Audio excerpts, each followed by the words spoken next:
সবকিছু মানে ঢাকা বিশ্ববিদ্যালয় হলে ভাই সবকিছু ঢাকা বিশ্ববিদ্যালয়ের ছাত্ররা সমন্বয় হইব, ওরাই ক্ষমতা যাইব, আর প্রাইভেটে যারা থাকবে তারা ভাই ভাইসটা আছে দুনিয়ায়, তাই না ভাই?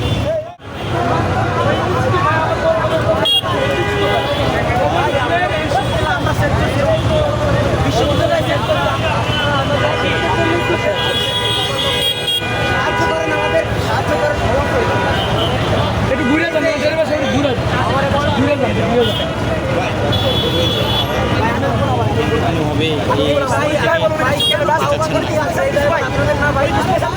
মানে ঢাকা বিশ্ববিদ্যালয় হলে ভাই সবকিছু ঢাকা বিশ্ববিদ্যালয়ের ছাত্ররা সমন্বয় হইব, ওরাই ক্ষমতা যাইব, আর প্রাইভেটে যারা থাকবে তারা ভাই ভাইসটা আছে দুনিয়ায়, তাই না ভাই? উনি কিভাবে কথা বললো ভাই? না না ভাই, স্পেশাল কিছু না ভাই, ভাই উনি কিভাবে কথা বলবো? তুইছে ভাই, তুইছে কেন